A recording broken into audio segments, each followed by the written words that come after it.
کہ میرے پیارے آقا صلی اللہ تعالی علیہ وسلم کے پیارے دیوانوں، پورے معاشرے کا اگر جائزہ لیا جائے تو الا ماشاء اللہ سب اس روش پر چل پڑے ہیں جو روش انسان کے لیے دنیا اور آخرت میں تباہی اور بربادی پیدا کرنے والی ہے۔ میں آپ کو بتاؤں اسراف کے سلسلے میں کس طریقے سے رسول اعظم نے قدغن لگائی۔ وضو کتنی عظیم چیز ہے، کتنا عظیم عمل ہے کہ ایک صحابی بارگاہ رسول صلی اللہ علیہ وسلم میں حاضر آتے ہیں اور عرض کرتے ہیں یا رسول اللہ صلی اللہ تعالی علیہ وسلم، میرے لیے دعا فرمائیں کہ اللہ مجھے شہادت کا مرتبہ عطا فرمائے۔ آقا کریم صلی اللہ تعالی علیہ وسلم نے ان سے فرمایا رات کو جب سویا کرو تو باوضو سویا کرو۔ ایک رات باوضو سوئے اور صبح کو جب اٹھنا تھا تو اٹھنے سے پہلے ہی داعی اجل کو لبیک کہہ چکے تھے۔ لوگوں نے رحمت عالم صلی اللہ علیہ وسلم کی بارگاہ میں معروضہ پیش کیا اور عرض کیا یا رسول اللہ صلی اللہ تعالی علیہ وسلم، جس صحابی نے شہادت کے حوالے سے حضور سے معروضہ پیش کیا تھا وہ دار فانی سے دار بقا کی طرف کچھ کر گئے۔ آقا کریم صلی اللہ علیہ وسلم نے ایک قانون اس صحابی کے صدقے میں قیامت تک آنے والے اپنے غلاموں کو عطا فرما دیا اور ارشاد فرمایا حالت وضو میں جس کا انتقال ہو جائے اللہ اسے شہادت کا مرتبہ عطا فرماتا ہے۔ لیکن اتنا عظیم عمل، لیکن آپ جانتے ایک صحابی کو سرکار نے دیکھا وضو کرنے اور پانی بے تحاشا استعمال کرتے ہیں، سرکار نے روکا لا تصریف لا تصریف لا تصریف۔ وضو کے سلسلے میں بھی اگر بے جا پانی خرچ کیا جائے ضرورت سے زیادہ تو اسے بھی حدیث مصطفیٰ کی روشنی میں اسراف کہا گیا، اس سے بھی روکا گیا۔ اے رسول اعظم صلی اللہ تعالی علیہ وسلم کے دیوانوں، اب آئیے میں سمجھاتا ہوا چلوں ان کھانوں کے حوالے سے جو شادیوں کے اندر کھانے بنتے ہیں۔ ذرا دیکھیے کتنا کھانا پھینکا جاتا ہے، کتنا ویسٹیج ہوتا ہے۔ آپ جانتے ہیں ام المؤمنین حضرت عائشہ صدیقہ رضی اللہ تعالی عنہا گھر میں تشریف فرما تھیں، آقا کریم صلی اللہ علیہ وسلم حاضر آئے، دیکھا تو ایک روٹی کا ٹکڑا زمین پر پڑا ہوا تھا۔ رحمت عالم صلی اللہ علیہ وسلم نے اس روٹی کے ٹکڑے کو اٹھایا، صاف کیا، تناول فرمایا اور ام المؤمنین حضرت عائشہ صدیقہ رضی اللہ تعالی عنہ سے فرمایا حمیرہ یہ عزت والی چیز ہے،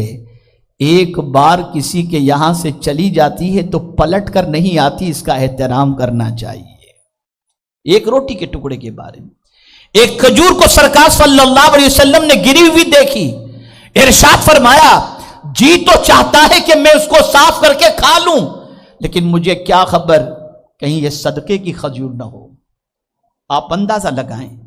میرے پیارے آقا صلی اللہ تعالی علیہ وسلم کے پیارے دیوانوں، آج شادیوں کے اندر ڈرنکس جو ہے اس کو پھینکا جاتا ہے، کھانا پھینکا جاتا ہے، اسراف کیا جاتا ہے، کروڑوں کا ڈیکوریشن کیا جاتا ہے۔ اعلیٰ حضرت عظیم البرکت امام عشق و محبت کی نگاہ قرآن پر تھی، مصطفیٰ جان رحمت صلی اللہ علیہ وسلم کی احادیث پر تھی، اس لیے امام عشق و محبت نے اس قسم کی غلط رسموں کے سلسلے میں قدغن لگائی۔ اور سنو میرے امام نے